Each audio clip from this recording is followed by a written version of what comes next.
मित्रों नमस्कार। नए साल पर हम सब लोगों ने जश्न मनाया और अपने अपने तरीके से उसका स्वागत किया और अमेरिका के कई शहरों में आतंकी हमले हुए। हालांकि उसको समझदारी और शब्दों के जाल में अलग अलग ढंग से संबोधित किया गया, पर नया साल अपराधियों ने भी मनाया जो हमारी कानून और व्यवस्था को एक तरीके से चैलेंज करते हैं। और एक सामान्य अपराधी होते हैं जो चोरी, डकैती, हत्या, बलात्कार जैसी वारदातों में शामिल होते हैं। और दूसरी तरफ आतंकी होते हैं जो यह घटनाएं महज अपराध की भावना से प्रेरित होकर नहीं करते कि उनकी कुछ ज़रूरतें हैं और उसको पूरा करने के लिए इस तरह के वारदात वो अंजाम देते हों, बल्कि इसके पीछे एक बीमार मनोवृत्ति होती है, एक विचारधारा होती है जिसको बताने जताने के लिए, और यह बताना ही उसमें खास तौर पर मकसद होता है कि हम आपके बीच मौजूद हैं और हम आपसे लड़ रहे हैं। क्योंकि आतंकी हमलों का जो अर्थ होता है उसमें संदेश देना होता है, और वह ऐसे प्रतिष्ठानों पर या ऐसी हत्याओं के माध्यम से हमला करके या उनको अंजाम देकर यही बात साबित किया जाता है। सोचिए, जो किसी भी देश के राष्ट्रीय प्रतीक होते हैं और उन्हीं प्रतीकों से जुड़े जो व्यक्ति होते हैं उनकी हत्या करना, उन पर हमला करना, यह आतंकियों का प्रमुख लक्ष्य होता है। क्योंकि वह उस सरकार को एक तरीके से चैलेंज करते हैं और पूरी दुनिया को अपनी उपस्थिति का एहसास कराते हैं। ऐसे में तमाम देशों की सुरक्षा एजेंसियां और सरकारें इनसे जूझती रहती हैं, और जो आतंकी होते हैं आमतौर पर किसी खास विचारधारा से जुड़े लोग होते हैं, जिसमें रेस और रिलीजन का भी बहुत बड़ा योगदान होता है, जो किसी एक खास बात को प्रमोट कर रहे होते हैं और उसके पक्ष में ही वह व्यवस्था से लड़ रहे होते हैं। और आमतौर पर जिस सरकार के खिलाफ इस तरह का वो काम कर रहे होते हैं उसके विरुद्ध ही वो एक दूसरे देश की मांग कर रहे होते हैं या फिर बदला ले रहे होते हैं।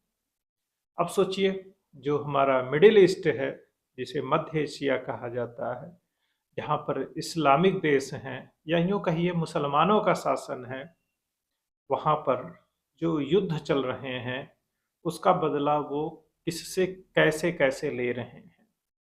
जो धर्म की जो विचारधारा है उसको वो कैसे समझ रहे हैं और अपनी बात कैसे आगे बढ़ा रहे हैं। और आतंक अपने अलग अलग रूपों में रहता है, क्योंकि जो ये छोटे छोटे संगठन होते हैं, लोग होते हैं, यह सीधे सरकार से लड़ नहीं सकते क्योंकि इनके पास कोई ऑर्गेनाइज आर्मी आमतौर पर नहीं होती है।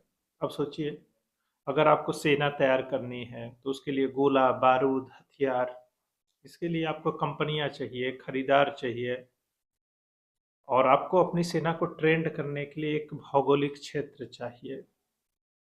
अगर ऐसा कुछ आपके पास है तो उसको बड़ी आसानी से निशाना बनाया जा सकता है कि फला लोग फला क्षेत्र में हैं, तो युद्ध आसान हो जाएगा। लेकिन जब यह आइडेंटिफाई ही न हो कि कौन से लोग किस जगह हैं और किन किन लोगों से हमें लड़ना है, मतलब हमारे ही तरह का आदमी है, हमारे ही देश में है, हमारे ही समाज में है और हमारे ही बीच में है, लेकिन वह मानसिक रूप से और विचार के स्तर पर कुछ और है, और वह अपने टारगेट चुन रहा है और मौके की तलाश में है।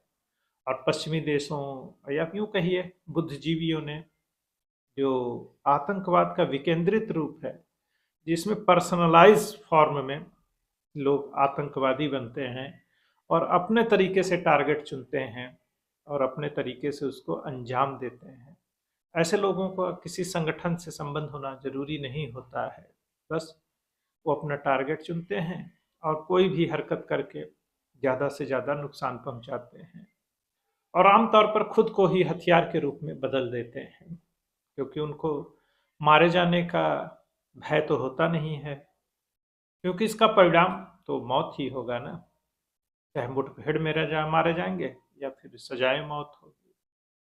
तो ये लोन वोल्फ हैं, मतलब वही अकेले भेड़िया जिनका कोई गिरोह नहीं है, झुंड नहीं है, अकेले ही शिकार पर निकल पड़ते हैं और इंटरनेट मोबाइल की दुनिया में अपनी विचारधारा को आगे बढ़ाने के लिए अब फिजिकली वहां पर होना जरूरी नहीं रह गया है।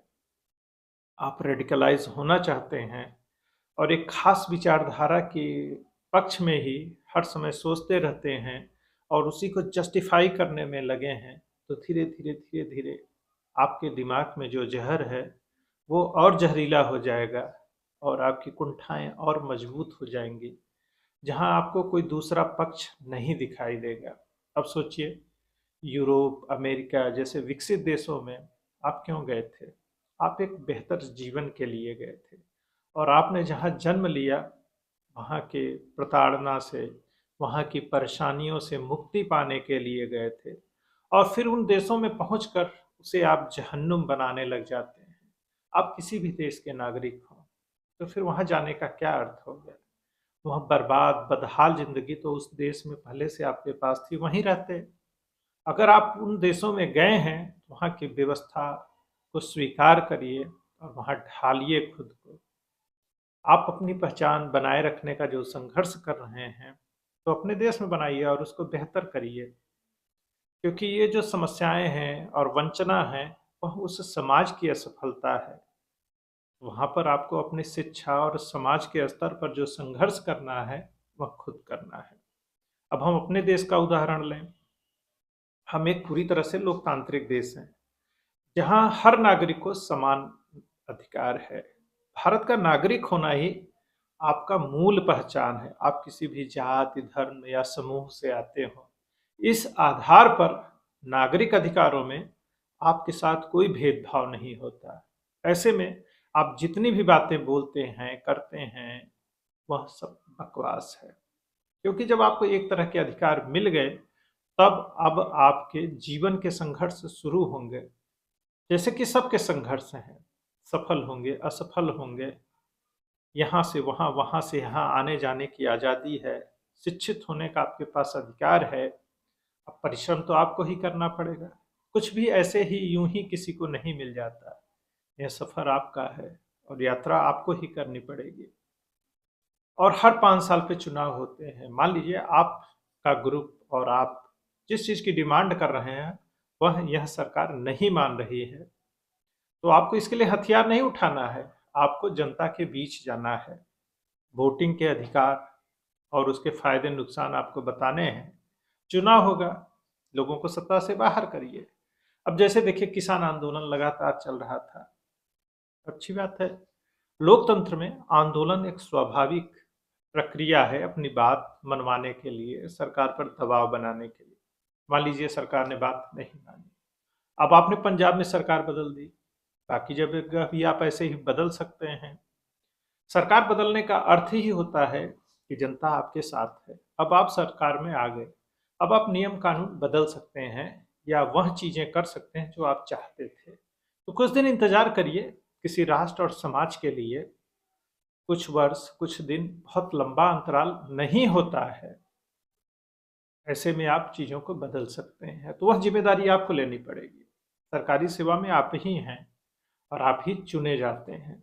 अगर आप चुनाव हार रहे हैं, जनता आपको नहीं चुन रही है, तो उसे भी स्वीकार करिए और इतनी सामर्थ्य हासिल करिए कि आप चुनाव जीत सकिए। अब सोचिए, जर्मनी, फ्रांस और यूरोप के दूसरे देशों में यही एकल, प्राइवेटाइज, पर्सनलाइज आतंकी हमले हुए ना, लोन वुल्फ वाला ही, वही एक भेड़िए की तरह जो शिकार कर रहा है।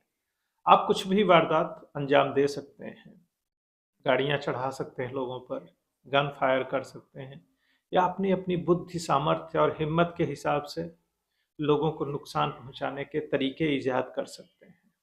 यह व्यक्तिक आतंक है और इसकी शुरुआत सोच से ही होती है। तो ज़रूरत इस बात की हो, उस सोच तक पहुंचा जाए और लोगों को रेडिकलाइज होने से रोका जाए। तो यह जो कम्युनिटी के लेवल पर हम लोग हैं और हमारा समाज है, उसे ही काम करना पड़ेगा।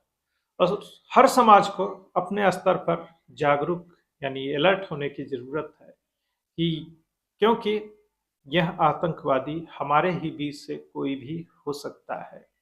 पता नहीं वह किस तरह की विचारधारा से इंटरेक्ट हो रहा है और धीरे धीरे उसके दिमाग में वह जहर मजबूत हो रहा है। तो उससे हम सबको लड़ना है। समाज के स्तर पर हम सबको अपना काम करना है।